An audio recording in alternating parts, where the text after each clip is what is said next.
पुरावा आहे माझ्याकडे की तो पाठीमागून आहे आणि चालू आहे. ठीक आहे. आज जर एक जर वहिवाट रस्ता चालू असेल तर दुसरा पाडण्याचा अधिकार प्रशासनाला नाही. पहिली गोष्ट. दुसरी गोष्ट, आता हे प्लॉटिंग धारक शेतकऱ्याचं तर कुणाचेच तुम्हाला अजून अर्ज नाही आहे. प्लॉटिंग धारक काय करताय, त्यांना प्लॉटिंगचे भाव वाढवा त्याच्यासाठी ते हा सरळ रस्ता पाडण्याचा घाट घालताय. याच्यात माझं म्हणणं आहे, जवळजवळ 30 गुंठे माझी जमीन बाधित होऊ लागली आणि हे त्याचा पुरावा आहे. ही माझी मोजणी आहे, सरकारी मोजणी.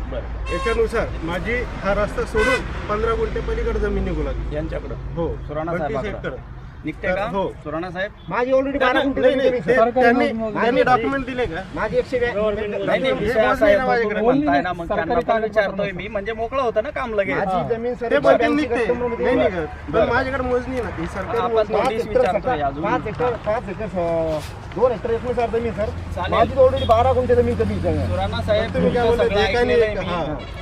आता आपण बोलावं काय तर आता डीपी रस्त्याचा विषय.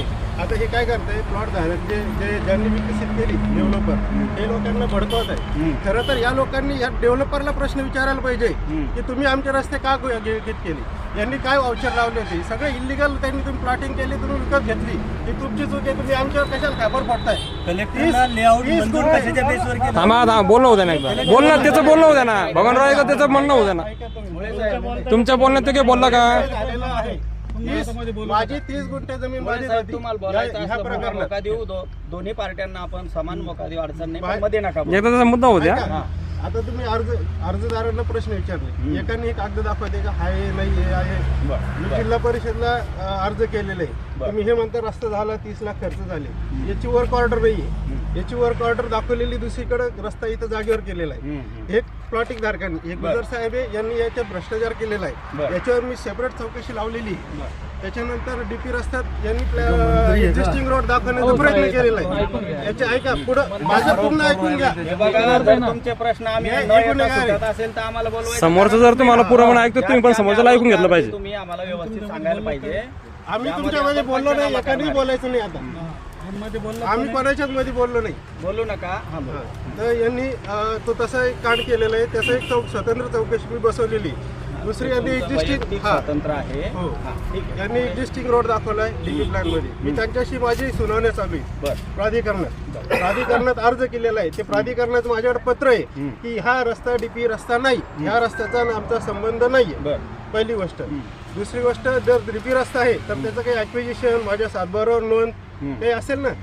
बाबा, आता डीपी रस्त्याचा अर्थ काय होतो, ते प्रोजेक्टेड आहे, ते काही झालेलं नाही. जर ते ॲक्विजिशन झालं तर त्याचं तुम्ही त्याचा डीपी रस्ता मोकळा करण्यासाठी तुम्ही आज हे करताय ना स्थळ पाहणी, तर त्याआधी डीपी रस्ता आहे का हे तर काहीतरी पुरावा लावा लागेल. हे पाहता येईल. मान्य तहसीलदार हे सुनावणीच्या वेळेस आपण बघूच. त्याची अडचण नाही आपल्याला प्राथमिक माहिती द्यायची आहे. आणि अजून काही झालं? तिसरी गोष्ट, माझी जवळजवळ 15 गुंठे हे जे म्हणताय, माझी मोजणी नंतर होईल. ही मोजणी आहे माझी जागेवर मोजणी झाली, आता त्यांची पण होणं गरजेची आहे ना. आता हे तोंडी म्हणताय, दोन्ही पार्ट्यांची मोजणीची गरज असते, त्यावेळेस कळतं कोणत्या बाजूला काही गेलेलं आहे. बरं, अजून काही झालं? आता हे मोजणीचं सांगतो. हे म्हणतात ना क्षेत्र जास्त भरतं.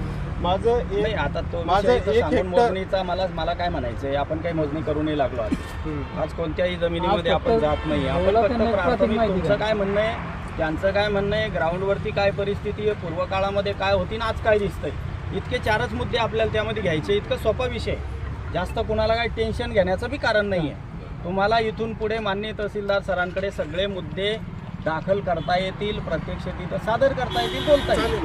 आणि त्या निकषावरती जो आदेश होईल तो माननीय तहसीलदार. माझा शेवटचा पॉईंट असा आहे, बोला, आपण जी नोटीस काढली त्याला कायदेशीर आधार दिलेला नाही आहे की बाबा तुम्ही तुमच्याकडे अर्ज आला. माझे याच्या अगोदर जवळ 20 अर्ज आलेले की बेकायदेशीर रस्ता माझ्या शेतातून काढले जातोय. त्या अर्जावर काही सुनावण्या झाल्या नाही, स्थळ पाहणी झाली नाही. विकासकांनी तुम्हाला अर्ज केला, तुम्ही त्याची स्थळ पाहणी करताय, त्याला कायदेशीर आधार काय? तुमच्याकडे डीपी प्लॅन मोकळा करा. हा